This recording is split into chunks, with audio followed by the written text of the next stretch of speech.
Kyle Larson absolutely dominated the field this past weekend at North Wilkesboro.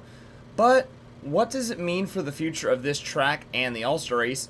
And what does it mean for the future of renovating racetracks? Was this race a product of the track or the product of the short track package we currently have in for this car? Let's discuss it, and also we will be discussing Bubba Wallace and all of the drama circulating that. Let's start with the race itself, though. North Wilkesboro, the All-Star race, was hyped up. It was awesome. This was the most hyped up I've seen an All-Star race since we had the All-Star races in Charlotte, honestly. People were packed. The place was packed. It felt like an All-Star race. Like, when we were in Texas with the past couple of years, did not feel like an All-Star race. Even the last couple of years at Charlotte didn't really have that appeal to it. Even the one year we went to Bristol, didn't really feel like an All-Star race. This, though, this felt like an All-Star race. It was back in North Carolina. It was the roots of NASCAR, quite literally. You're at a track that they haven't raced in since 1996. It was awesome. It was an amazing day. So it only makes sense that when NASCAR puts on this amazing day, puts on all of these amazing things, it looks like it's going to be the perfect thing, that the race is lackluster. It was just the truth.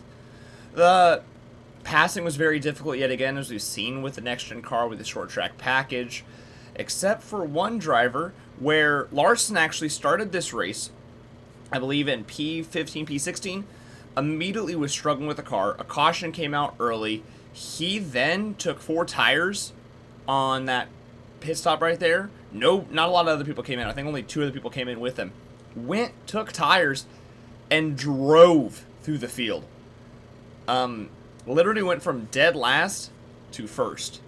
And before the lap 100 caution came out, because there was only one mandatory caution, and that was the lap 100 caution.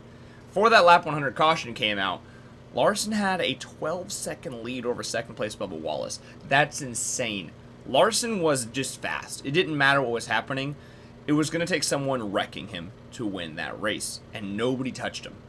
Larson got the restart after that, drove away from the field, and that's all she wrote, folks. Kyle Larson just dominated the All-Star race. He just absolutely killed it.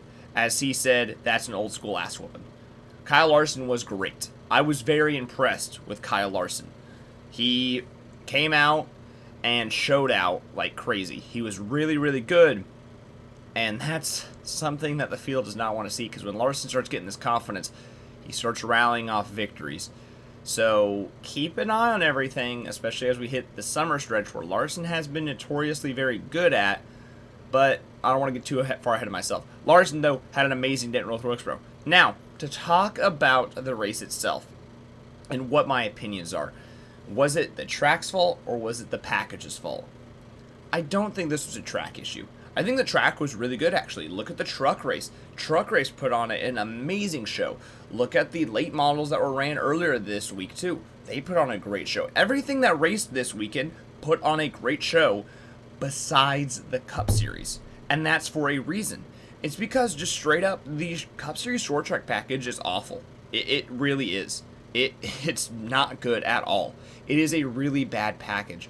I will say, it's improved compared to last year. They did get better. Richmond this year, Martinsville this year. A lot of these tracks that were struggling last year have been a lot better this year.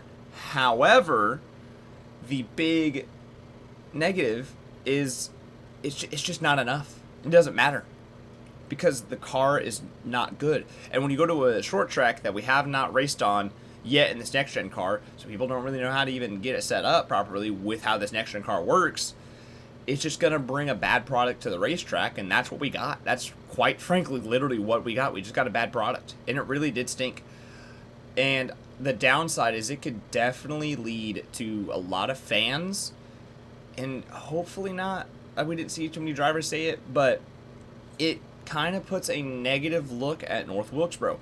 My hope is that NASCAR sees this and sees how the race went and says, okay, this is the package. We need to fix the package. And I already think I know how to fix the package for the short tracks.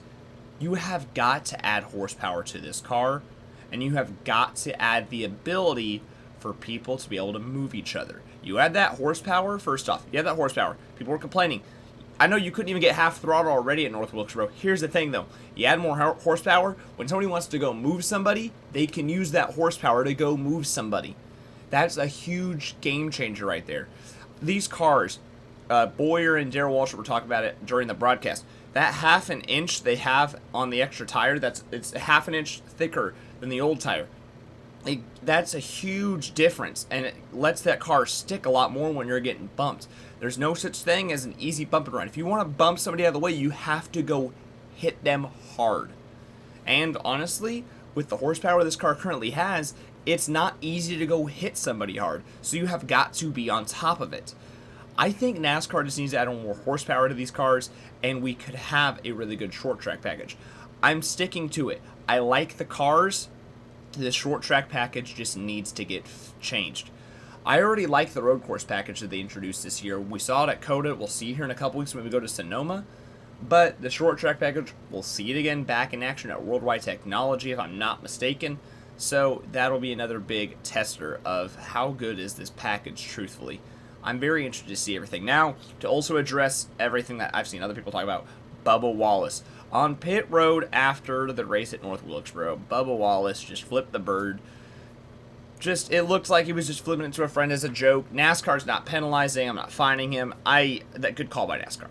This is not that big of a deal. I've seen a lot of people blowing this out of proportion. Hey, who doesn't like a nice little driver personality? I know I really went on Ross Chastain. That was more of his racing side. I'm very annoyed with his racing side. However, as a personality for the sport, Ross Chastain is perfect. We need personalities in the sport. So the fact that Bubba showed that, I love it. I love seeing the drivers' personalities. Ross Chastain, I know I gave him a lot of crap. Trust me, a lot of you guys were telling me about that. I want to clarify one thing. I was not giving him crap for his personality. I was only giving him crap for how aggressive and how stupid he drives at times. I think he's an amazing talent, honestly, and an amazing personality. But NASCAR needs personalities, so seeing Bubba show his personality a little bit and not get in trouble for it, I did like that. Now, I do want to ask you guys, North Wilkesboro, should it remain the All-Star race for next year to give us another chance, especially with a potential short track package change? Or do you want to see NASCAR move on from North Wilkesboro as the All-Star race already after 1 year? Let me know down in the comments below, and also while you're at it, if you have not already, please make sure to hit that like and that subscribe button, turn on those bell notifications. We're getting closer and closer to 100 subscribers. We are trying to hit that goal. So every subscription helps. Every single like helps. I appreciate all of you guys more than anything, and I will see you guys all in the next video. Peace out, everybody.